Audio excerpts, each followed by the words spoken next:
All right, guys, let's do a little bit of a forensic investigating on this car. Again, we're going to play around with the engine today and see if we can get it to run a bit better. I do have another distributor I have in there that doesn't have a broken clip. Can't stand when they're like that, because constantly on these, you're constantly taking the distributor cap off to reach in behind the carburetor and stuff like that. This one you can do it without it, but always the 009s, you have to take them off. I just pop them off real quick, move them to the side, reach behind in here. You can work on the carburetor. So we have to continue with points on this for now, because again, I don't know if this is a Baru or it's a China. I haven't dug into it. It could be either one. They sell these at O'Reilly Auto Parts, and so sell ones like that. Now they're selling Baru, I think, is black. I don't know. You know, I haven't bought a coil in like forever, and because I constantly try and use the Bosch ones, because the Bosch ones work well with the pointless, and then you don't have issues. You just, a lot of your problems are gone. So anyway, where did this come from? How long did he have it? A lot of people are just like, yeah, you said it hasn't been running in decades. I don't think this thing has run in longer than 10 years. Well, longer than 10 years. Knowing the guy who bought it, who had it, I do know the guy, okay? And he's got medical issues, can't drive anymore. And I don't know if he watches the YouTube, so I have to be very careful. And in his current state, he might not even remember, but anyway, maybe he does. So we got to be respectful to that. So anyway, what is the story on this thing? And a couple guys go, well, does it have, somebody said something about these sliders here are only European. I don't know. It could be. And then somebody said, well, does it have between the seats these? Yes, it does. It has the heaters between the seats. Okay, and they seem to be working. I mean, everything's like super solid on this car. And so in the glove box, I did find old registration from the old owner. What I think happened is, based on other things that I've seen and patterns from other vehicles like this one, this came from a friend of his at work. The guy had bought it brand new and had a fifth wheel with a lightweight trailer he was pulling with it. Obviously, it's a half-ton truck. You're not going to pull anything heavy. But he had a fifth wheel in it with a little travel trailer that he would use on the weekends. And he bought a new truck. And so my buddy bought this. Well, the guy I know, he's not a buddy of mine. I just knew him. Okay. He bought this from the guy instead of the guy trading it in. So after buying stuff like that, he would just buy it and let it sit. You know, he'd drive it a little bit, then let it sit for 5 or 6 years or 7 years. I think that truck sat for at least 7 years, and it started on the old fuel. You can believe it, you cannot believe it, but that's what I pretty much know from, I don't think he drove it after COVID. I'm sure of that. I don't think he drove it right before COVID. Based on paperwork things that I have, stuff like that, that's what I believe it was. So this car, I think, again, was somebody from his work or somebody acquaintance he had met through them and through work or something, and they had this car in their garage, and it sat for a long time. It sat for years and years and years and was not driven, and it was probably sitting in the garage. And then what he did is he bought it.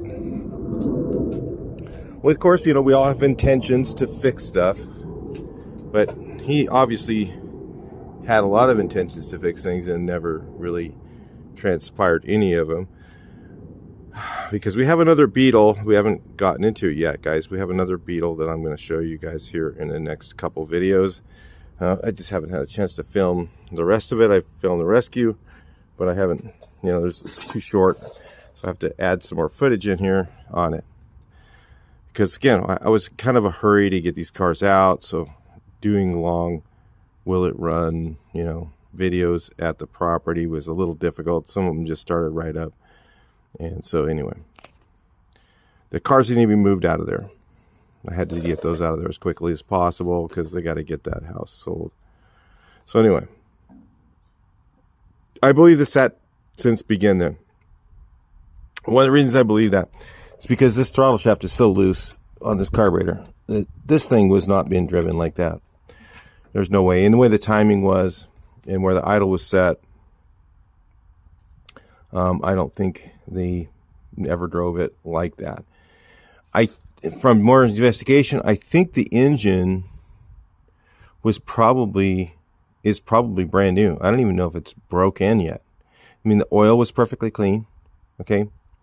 So I think that somebody put the engine in this car with intentions of driving it, tried to fire it, couldn't get it to run, wore the crap. Again, the car sat in the garage from that point on until this guy bought it. And again, he brought it home probably on a trailer, shoved it in the backyard. He did have a trailer at some point. I have paperwork for a trailer that doesn't exist. So I know he had a trailer. So I think he brought it home on that, put it in the backyard, let it sit forever.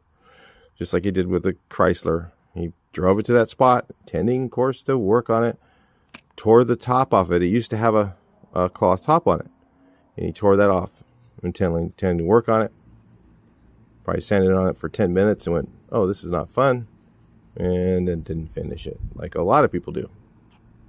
So the issue with the seats, I have no idea. I guess from looking at stuff, I don't know. Again, I'm not a Karmann Ghia guy. Are those Karmann Ghia bases? I don't know. Are the Karmann? They seem like, are they wider than a Beetle? I think they are. So the seat tracks on these are very wide, right? So did these come in Karmann Ghias? Yeah, the seat tracks, the bases of these are definitely Karmann Ghia seats. Did they ever come with a high back like this? Again, I have seen other cars, 68, that had these seats in them. Were they original? I don't know. But I think these have to be an original seat for Karmann Ghia because I think these are wider than a Beetle. I know that the tracks are definitely wider than a Beetle. And so the tops I think are wider. So I think these are original seats, but again, I don't know any way. Some guys say that they all had the headrests that are separate. Yeah, maybe they just put Beetle seat covers over it. I don't know, but these are wider than Beetle seats, so they gotta be Karmann Ghia. But like I said, I don't know anything about these cars. Karmann Ghias, I have no idea. I never messed with them because, like I said, back in the old days, these cars were so expensive to build that it just wasn't worth it to me. So back in the old days when I used to flip bugs and stuff, I used to buy them and sell them a long time ago. And again, I don't really do that now because it's just not equitable for my time. Back when I was younger, it was. And so, I don't know. This thing, so it's, I believe from the evidence that I've seen here that this is original. These are original seats. These are not original upholstery from looking at the specs. The carpet that's in here seems to be the original style brown. And then it had floor mats that kind of like a maroonish color, I think, as they put over them. I can't really tell. It's so dirty. Whatever that was. I don't know. Had them in the light. They seem to be that way, but yeah, what's this? I forget what these are. I've seen these before. Oh, is this the vents? The front vents? God, that's right. These open and close on a Karmann Ghia because I don't know anything about them, but the knobs are still there. And what the heck is this little switch? Oh, probably the radio.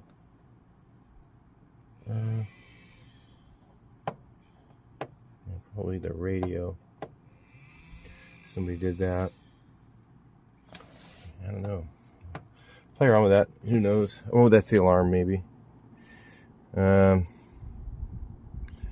anyway, this car is pretty rare to see one that doesn't have any rust. So I think that it sat in a garage where it was for a long time. Somebody decided at some point to put an engine in it and tried to fire it. Never got it running.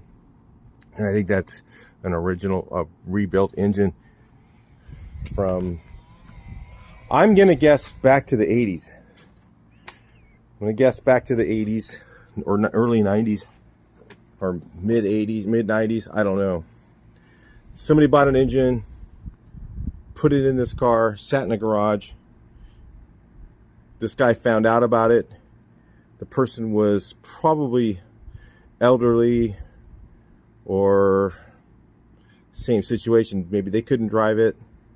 Maybe they just couldn't figure it out. I don't really know the whole thing, but I kind of got bits and pieces of it because I did know the guy and I knew some of the stories. So that's based on bits and pieces of stuff that I know. I think this was somebody that he knew, sat in their garage. He got this car, towed it, trailered it home. Like, that's what I recall. And trailered it home, and then it just sat there. So again, if people are like, "Oh, that's run in less than decades," and I don't think so. Basically, I don't have hard evidence of that, but I have a lot of speculative information and evidence that tells me that. So that's what I'm going to go with on that. So that's why everybody says, "Oh, you didn't sit. That didn't sit for decades. You sat to see the tags on it were 2017." He titled it in his name back in 2012, from what I can tell. And then he just doesn't mean he drove it. Doesn't mean that this was when it was driven. It means he just titled in his name and he got tags, and then he stopped paying those. So he paid it to get it in his name, never drove it. So he could have just stacked more on here, and I can bet you I might see some voided years in there. So in those, so I'm not going to dig into it that far, but I'm pretty sure that that's the whole story on it. So anyway, those that are wondering, I think stories behind this cars is just as interesting as what it is. And based on, I mean, this thing definitely sat inside somewhere for a very long period of time, because it has absolutely, I have looked everywhere other than what you see right here around the battery. I see something over here, a couple pinholes. I'm not sure what they are. Couple pinholes, but it looks like they were filled with, what's that, brass in them? So, okay. So the plans with this car, what are we going to do with it? Personally, I could not take another car on. I cannot have any more vehicles here that I can have that are restored. So as much as I would love to keep this car, it's really neat. I mean, it's a really cool car. The best thing that I could do was have a friend that wants it take it, and the guy who volunteered his time. So I called a couple friends. I called a friend of mine and said, "Hey, you want to come help me clean this house out? You know, we're going to get paid doing it for whatever." So he shows up, and my buddy John shows up too. After 2 days, I said, "John, you know," he goes, "Well, you know, doing all this work." I said, "John, you're actually getting paid." He goes, "What? I'm getting paid?" He showed up without even knowing he was going to get paid. So that's a loyal friend, okay? He just shows up, you know. So he said, you know, that, "Hey, I kind of like that Karmann Ghia." And I said, "Well, you know, then, you know, we have to pay for it. Of course, it's not free." But he wanted it. So I said, "Okay, the best thing I can do is, if I don't get the car for myself, is to give it to a friend." So that's where that kind of transpired. And so he's kind of telling me what he wants to do with it. You know, I was like, "Well, if you could just wash this thing, scrub it down, and drive it the way it is. I mean, it really could be driven just like it is. But let's look at some of the details of it. These here, the pop out on this side is okay. The rubber's kind of hard as a rock, okay? So that's going to leak every time you wash it. And that's going to end up being rust at some point. The windshield rubber is actually in pretty good shape. That's why I think it was sat inside the garage. It's actually pretty good shape, but it is hard as a rock. I mean, it still has some pliability to it. Let's see, the back window, which is the most common thing to go out on these, was replaced. And there was a brand new, looks like a windshield rubber in it that doesn't have the chrome. So it's kind of a bummer. I think this chrome for this back window is probably sitting in the garage of the house where this car came from. And probably sitting there. But if you look at this side, and maybe this side was outside for a portion of the time, this rubber you can see here. Let's see if you guys, once you guys are going to get a real clear view, this is shot, okay? And this window has been leaking very badly, okay? There's silicone all over here. Doesn't look very nice, okay? This rubber here is rotten and hard, needs to be replaced, okay? Needs to be replaced. You can't, the window doesn't really work very good because, partly because of the rubber, partly because maybe the regulator's not working properly. I'll get you guys back a little bit. The regulator's not working properly. It needs to be repaired. The doors, okay, if you shut them to the first click, look at the door gap. It's pretty darn good. It's not bad. It's probably original. They weren't perfect originally. A lot of people think they were, but they weren't. Okay. And so if I shut it hard, it shuts like this. Okay. But that's because this rubber right here is totally gone. All right. And these are rotten beyond, you know, this needs to be cleaned out of here, removed, get a plastic putty knife in here and scrape all that off so you don't ruin the original paint. And then these ones over here, I think they're completely missing. Is there supposed to be rubber right here? Yeah, completely missing. So, yeah. And the dash, you know, the dash has cracks in this part here. I mean, it would be fine to drive like that. I mean, really, but it just depends on you. If you were to own it, it's up to you what you would do. I mean, personally, I could drive it like this, but you know, I don't know. If I were doing it for myself, I would probably do what he's going to do. I would probably replace the rubber, but I would paint it first. Paint the outside first. Because look, you got a gazillion chips along here.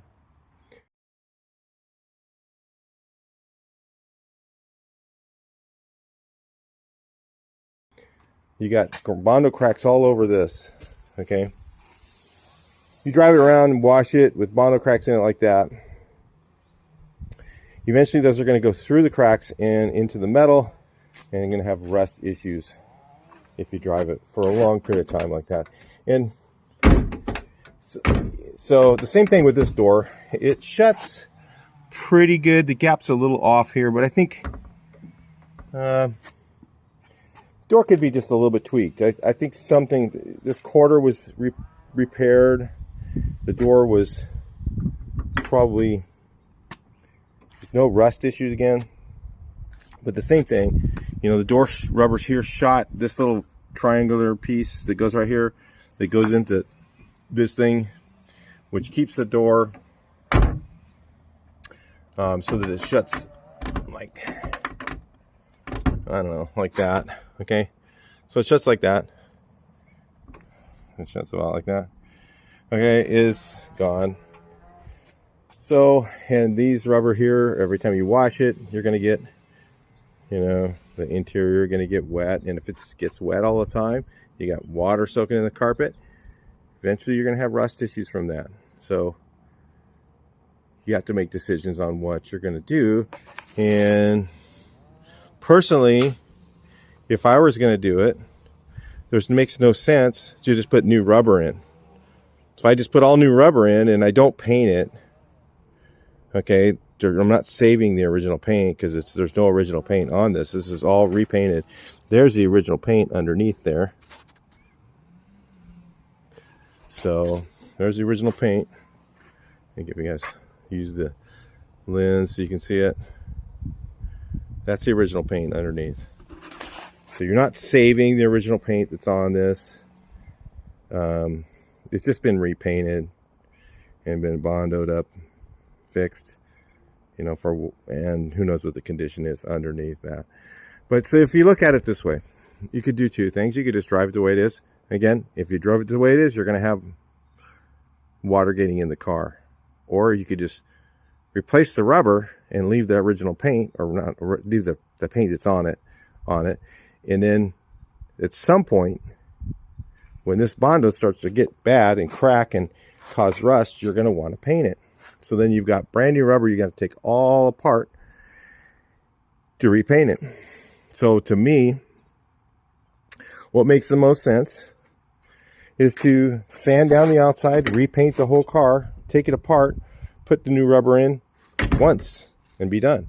It just depends on your budget. If you have the money to do the outside paint and to put new rubber in it, then do it now. The time to do it is now. Not time, you know, you're not preserving anything that's here, because this isn't original.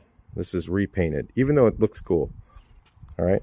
So, but I'm not trying to disrespect people who have a car like this and they just drive it like that, because they probably have it like that and drive it like that because they don't have the money to go through and do the repaint, because it's expensive. Okay.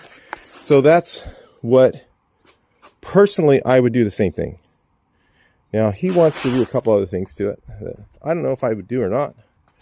He wants to get the front down a little bit and get the back so that the tires are really, this isn't just because I backed it up. Okay, these are really off.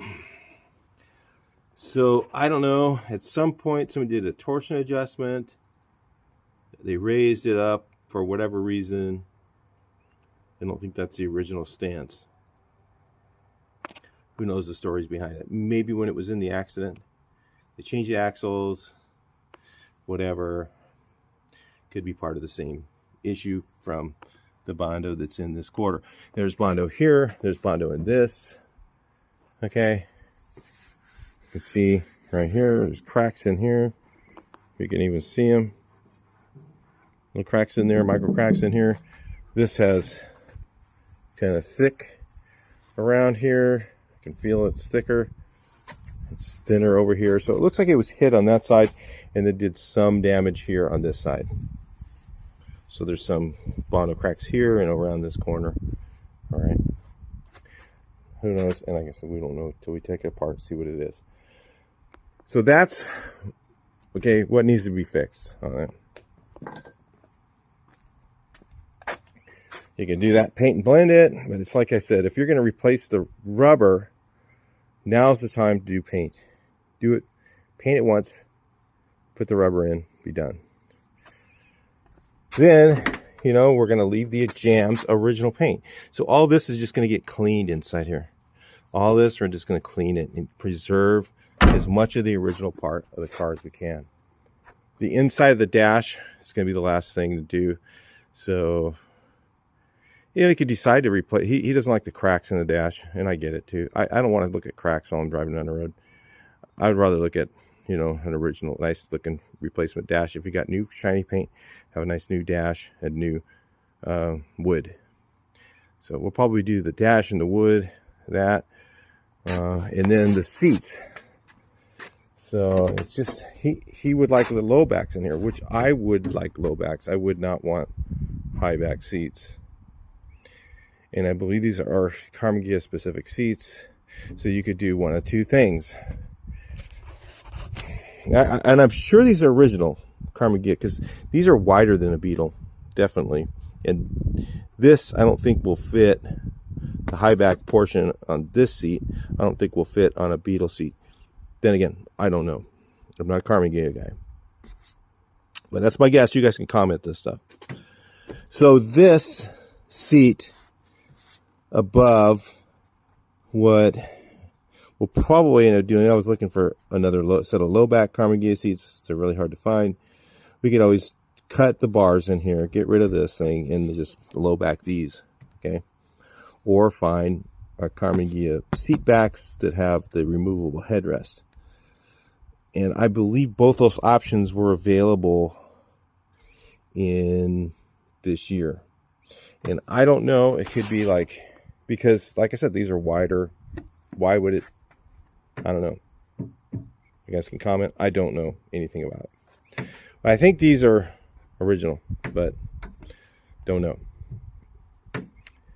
So yeah, we'll just maybe turn these into low backs, because this just looks weird. I don't like high back seats. You just can't see out of the back window. Or we could find a set of low backs for it. Look for those. They're really pretty hard to find from when I'm looking around, just to see if there's any available. I don't see anything. So yeah, because it just has so much original stuff in it. Original horn button. It probably works, but it just needs a fuse wiggled or something. The horns all were there, both horns. It has 2 horns on these versus a Beetle. So anyway, that's kind of the backstory, and that's where the direction it's going. And we're going to do it all on video so you guys can watch. But again, it may be pieces here, pieces there. So if you're not subscribed to the channel, definitely make sure you subscribe. Have the bell on. If only you want to see this, that's fine. Just look for the Karmann Ghia in the title, and you can watch those videos when they come up, because they're going to come up kind of randomly. Because I have to get rid of all those cars of this, and this is one of them I have to get rid of, because like I said, I have no space for any more cars. I would love to keep this car. I mean, it's fantastic. This thing drives. I'd never driven it. I don't think I've ever driven a Karmann Ghia, and it's kind of cool. Kind of a neat thing to drive. But I've driven a Type 4, I think, once. And I've driven a Karmann. This is the first time I think I've ever driven a Karmann Ghia. So driving this thing, I think that's the first time. I've ridden in them, but I never drove one. So anyway. And some people go, well, the pedals are offset to the right. I didn't really feel like they were that far weird or anything. It didn't feel weird to me. So anyway. Let's get on with the carburetor. That's the backstory on it. Let's see if we can fix this thing and make it run better. All right, guys. I believe the 30 pick 2 that was in here is a 1 year only carburetor. I believe they were 68 only. I believe 67 was the 30 pick 1, and then 30 pick 2 came for 68. And I'm not sure what the difference is. There's a lot of similarities, and then they came up with the 69 or 70, I can't remember, the 30 pick 3, okay, and then they had 30 pick 3-4, okay, so I don't know. I thought 34s were, or 30 pick 4 was either one of those 3-4 or 3-4 or 4 was in 60 or 70, but I don't really know this stuff totally verbatim. But the thing is, the difference between the 36 pick 3 and 4, I thought the Venturi was bigger. Looks like it's smaller though, down in here on this one. So 30 pick 3, I don't know, maybe it is. It's supposed to be larger, but anyway. We're gonna go ahead and use the 30 pick 3 because that's what I got, and I had a 125 main, 127, because it's hard to tell. I don't have a 127, a 127 and a half sizer, so it feels like it's could be one. It's a little looser than 125, so it might be 127 main jet, which is probably about right for this engine. And then we're gonna put this base together. The tops are the same, I believe, because I have this base, and then this one was missing the accelerator pump portion, so I'm going to take that off of this carburetor. We're just going to make one good one out of pieces. So a lot of stuff interchanges. Like I said, they're the same. So get this apart.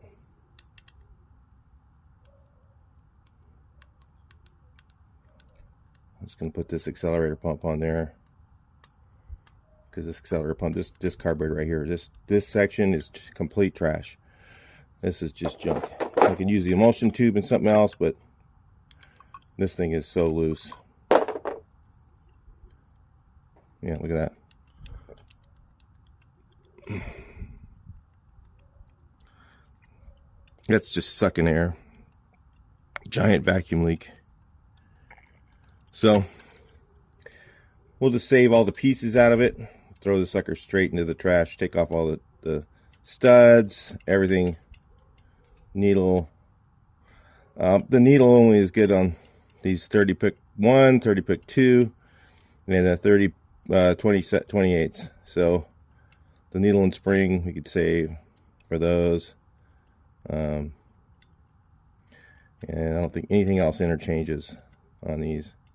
The main jet can be used for something else. So anyway, we'll take it all apart and take out, salvage all the pieces out of it. Emulsion tube. This is the emulsion tube in here.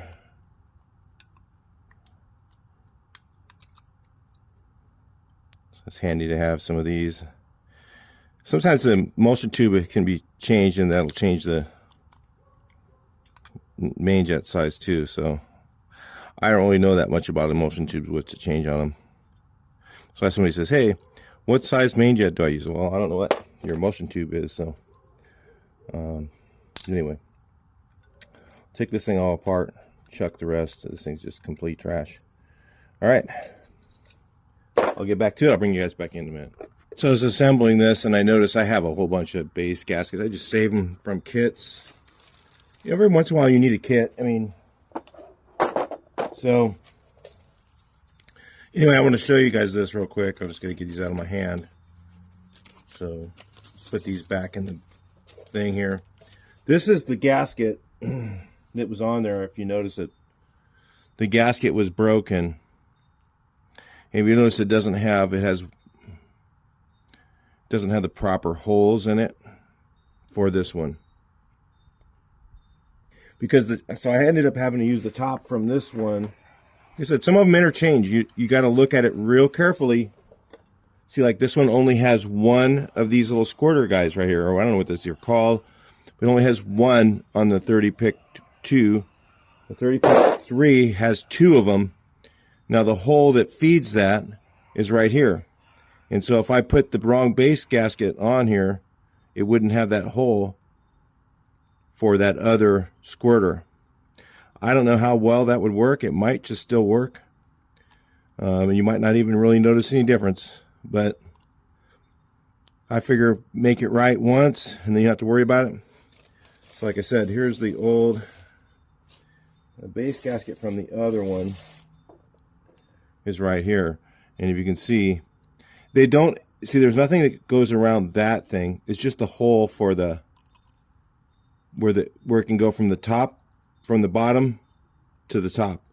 Okay, so this is what the other one was like, which is the correct base basket for, or whatever this is, center section gasket for the other carburetor, which was the correct one. But a lot of guys will put this one on, not knowing that it needs that hole.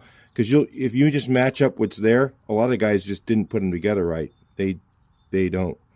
So you gotta really look at it close, and line everything up. So the other things that I've done is on this one, I ended up, here's the top, because it has 2 here and here. So you see these 2,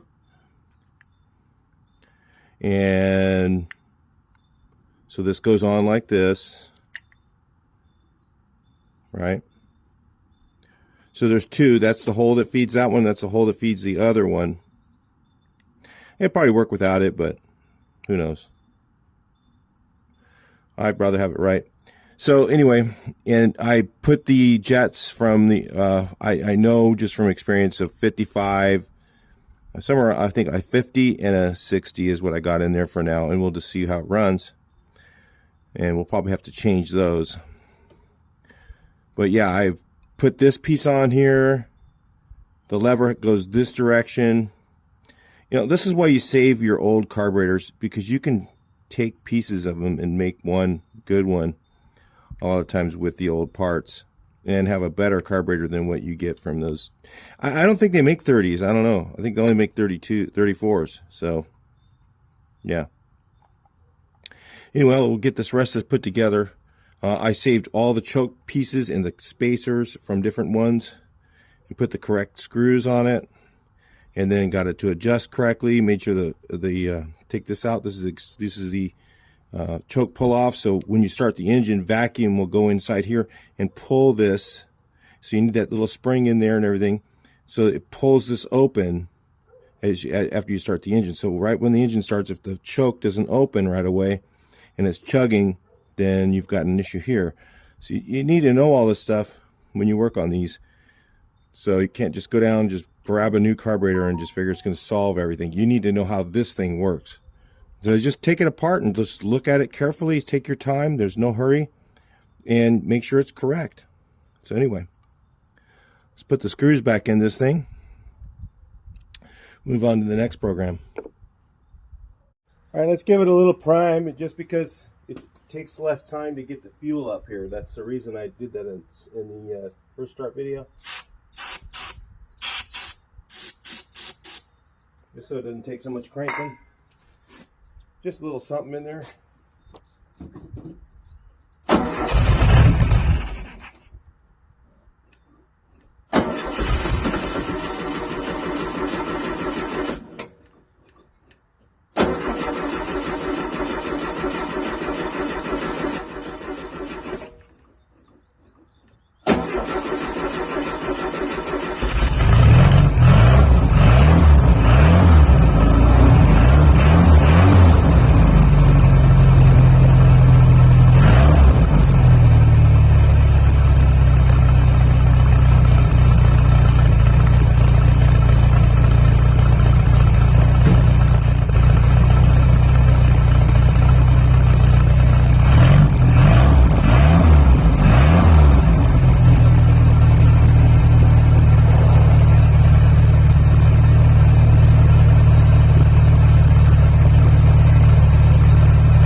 Probably can hear this.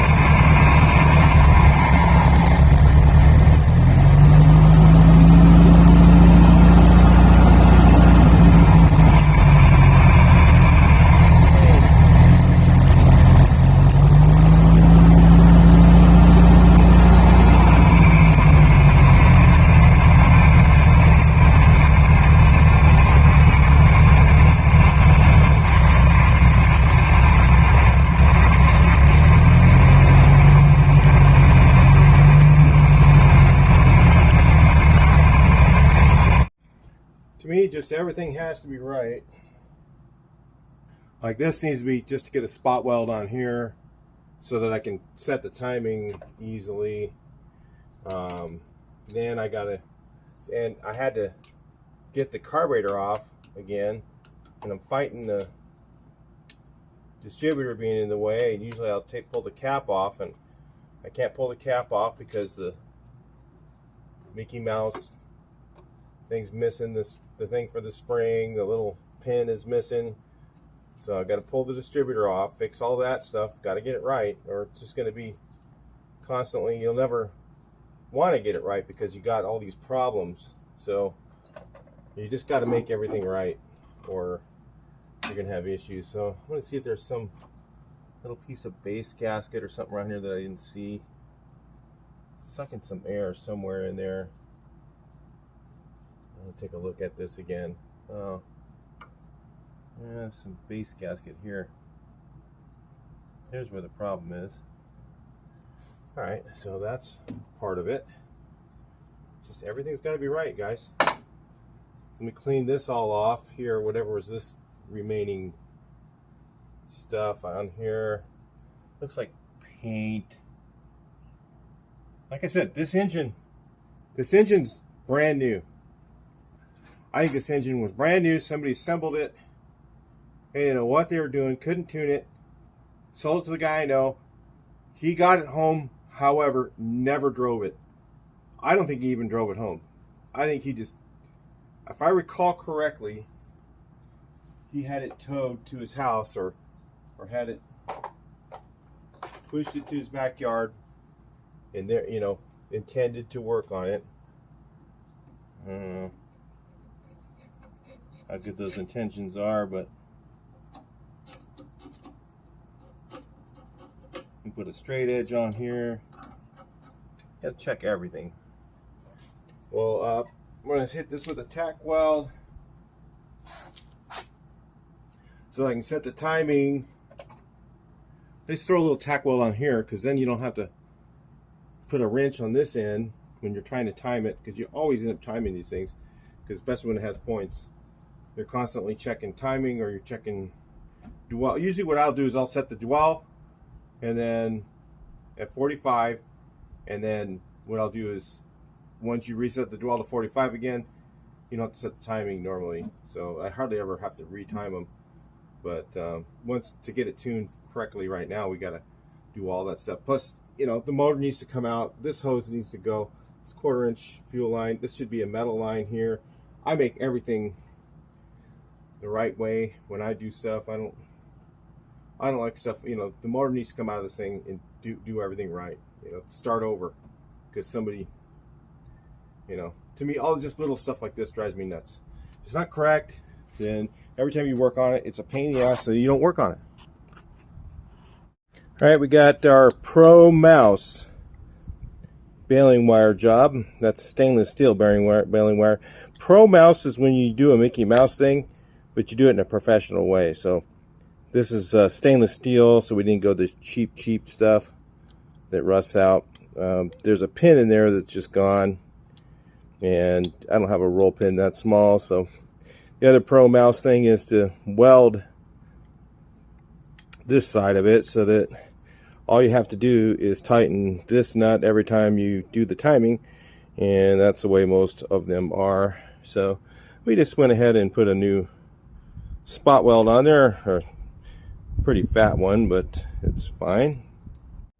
The point gap was at like 10 or 12, so we got that sorted out.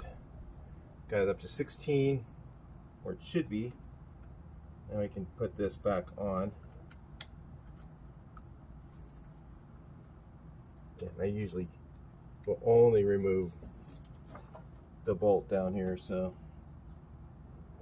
this takes me a little longer to do.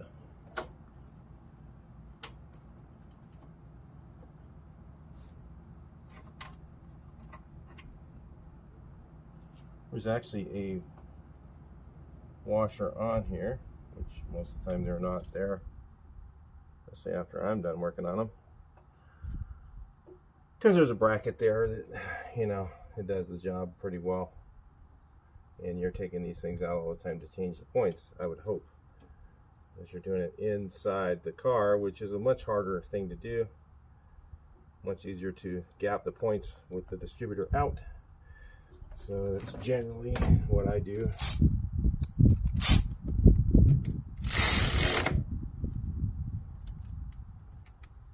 So got that snug down. We can set our timing once we get this done here. Set it properly, the right way. I'll snug this down a little. Snug that down a little bit. We'll get the carburetor back installed, see if how it runs again.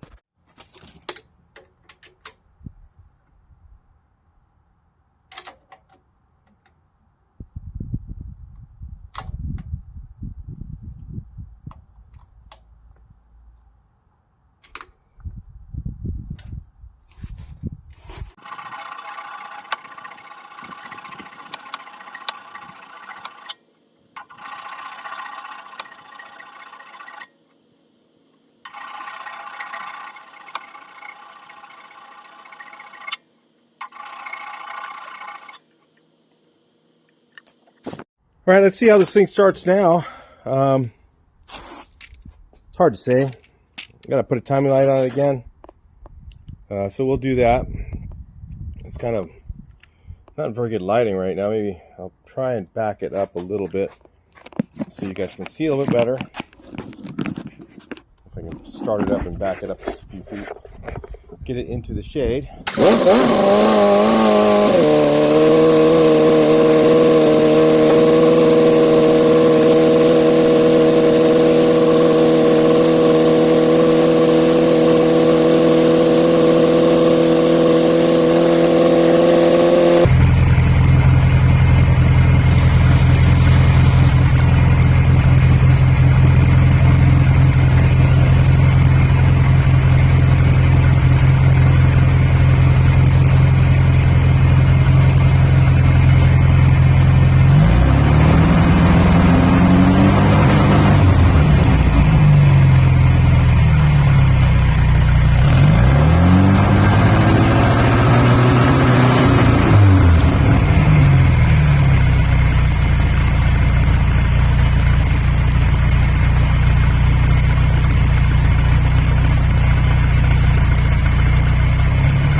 if I got a richer primary for it. It's a little too lean.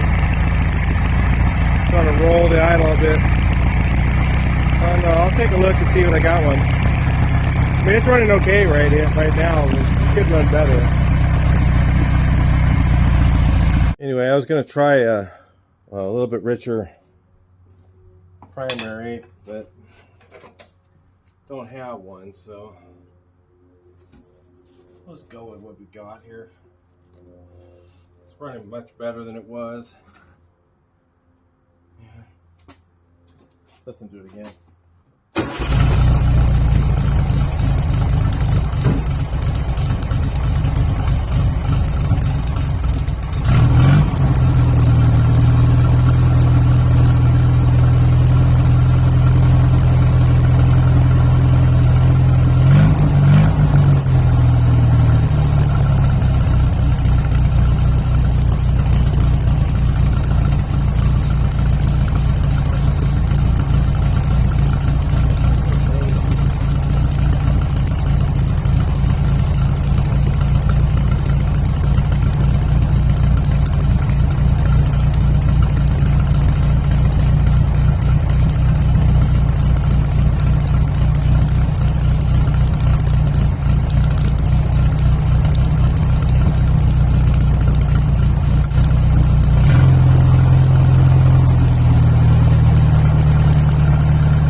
It's not bad yet. It's not bad anymore. It's pretty much got all that out of there. There could be a little bit of bad gas in it, so probably just leave it there for a while. And run it.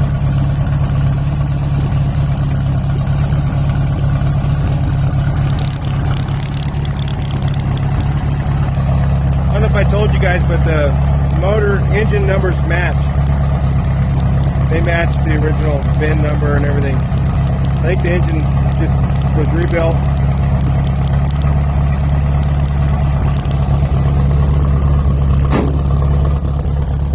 We'll drive around the yard a little bit.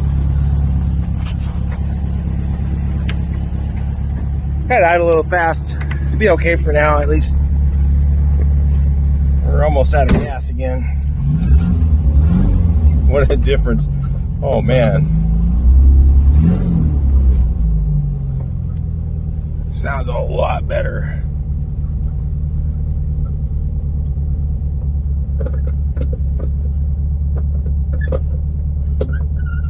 I don't know if I have very much gas in here. Better put a couple more gallons in it.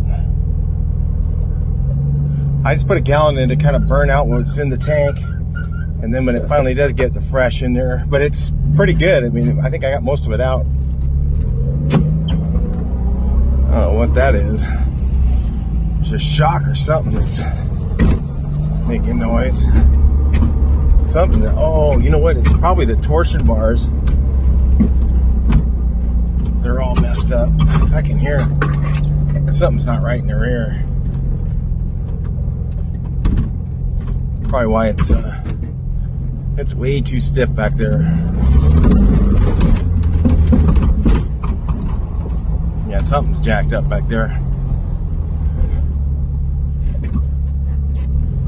Definitely way too stiff in the rear. It has KYBs on it too, but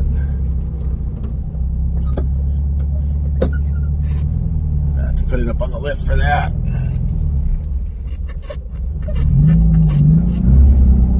running out of gas. I don't know.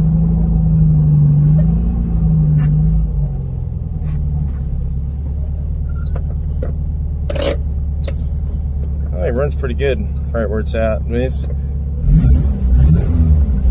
not as good as it can, but definitely a lot better than it was. The car's fixable. It's on it now. The other one was just junk. Cool. Alright, we'll figure out what to do next. I can't even read this odometer. Let's start it up cold here. Or not cold, I mean it's warm out, but give it a pump.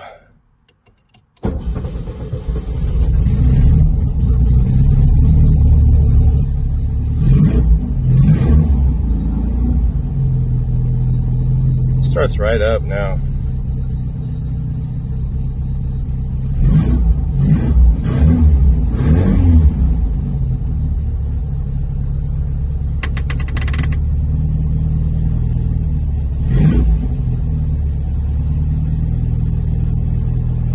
Yeah, it's running good. I put more gas in it so it didn't run out. Just moving around the property here. I'm just barely touching the gas.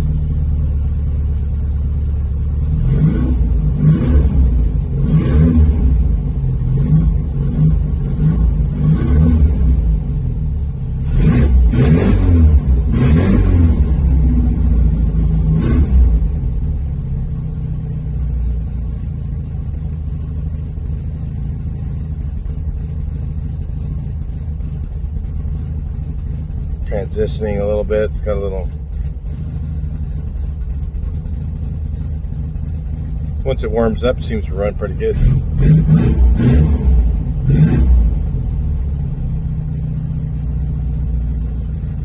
Alright guys, I think that's it for now. We're just gonna got another Beetle we're gonna look at here.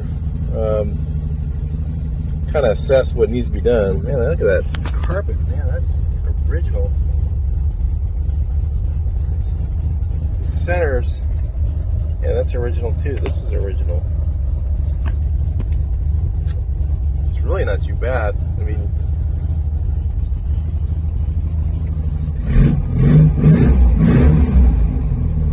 yeah, and we'll take a look at some other things here.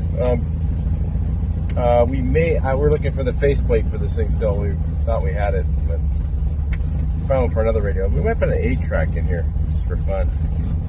Talking about it, kind of interesting, just because nobody does that.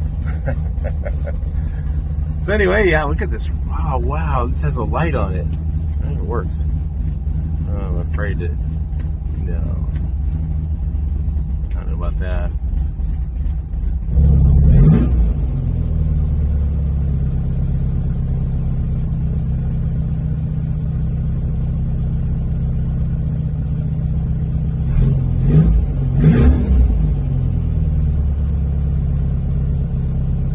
Alright, once it fully goes off the choke circuit, it'll probably be fine.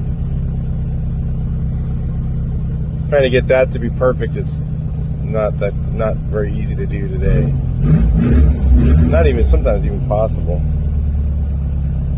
Except when you have that 40 horse on my other car, it does perfectly. I don't know what, the jet is just right. Alright. Anyway, we'll move on to the other stuff. We got a couple of other cars to work on, and we got to figure out what's going to leave here as soon as possible. I got to get some stuff out of here. We're just inundated with cars right now. So anyway, I'll talk to you next video. Please like, share, subscribe.